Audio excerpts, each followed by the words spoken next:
शेवगांव तालुका में बालम टाकली से काम्बी फार्म रोड पर किसानों ने सड़क के किनारे अतिक्रमण करके सड़क की चौड़ाई कम कर दी थी और इससे गाड़ी मालकों को परेशानी हो रही थी। साथ ही शेवगांव गेवराई स्टेट रोड से काम्बी रोड तक ओढ़िया रोड पर अतिक्रमण की सीमा और निशान तय करके 1 महीने के अंदर अतिक्रमण हटाने की कार्रवाई की जाएगी। ग्राम पंचायत सदस्य श्याम राजपुरे ने अपनी 2 दिन की भूख हड़ताल खत्म कर दी है। उन्होंने यह भी चेतावनी दी है कि अगर 1 महीने के अंदर काम नहीं हुआ तो वे कभी भी विरोध प्रदर्शन करेंगे, इसलिए भूख हड़ताल खत्म कर दी गई है। प्रशासन ने इस भूख हड़ताल पर ध्यान दिया और प्रशासन का धन्यवाद दिया गया। इस दौरान ITN नेशनल की इस न्यूज में इतना ही। अन्य खबरों के लिए बने रहिए ITN नेशनल के साथ।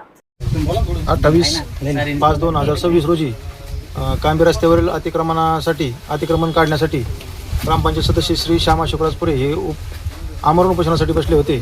तर आज रोजी नायब तहसीलदार श्री वाघमारे साहेब यांनी इथे येऊन त्यांना लेखी आश्वासनाद्वारे 1 महिन्याच्या आत संपूर्ण अतिक्रमण काढून रस्ता खुला केला जाईल असं लेखी निवेदन दिल्यानंतर त्या धर्तीवर त्यांचं आज उपोषण मागे घेण्यात आलेलं आहे। धन्यवाद। बालम टाकळी ते कांबी रस्ता, त्याचप्रमाणे बालम टाकळीतून कांबी रस्त्याला येण्यासाठी बायपास खुला करण्यासाठी किंवा कांबी रस्त्यावरचं अतिक्रमण काढण्यासाठी आमच्या गावचे ग्रामपंचायत सदस्य श्यामभाऊ राजपुरे हे कालपासून उपोषणाला बसले होते। वास्तविक आता प्रश्न हा पूर्ण गावाच्या संबंधित होता। प्रशासनाने तात्काळ दखल घेऊन त्यांना विनाकारण उपोषण ठेवण्याची काही गरज नव्हती, परंतु तहसीलदारांच्या आडमुठ्या धोरणामुळे विनाकारण त्यांना आज 6 वाजेपर्यंत थांबावं लागलं। मी या तहसीलदार जे आहेत आपले काय नाव आहे त्यांचं, दहाडदे, आकाश दहाडदे यांचा मी तीव्र शब्दामध्ये निषेध करतो।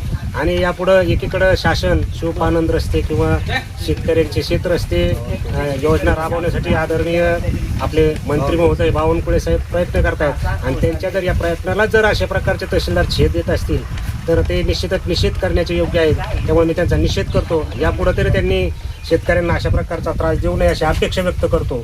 धन्यवाद।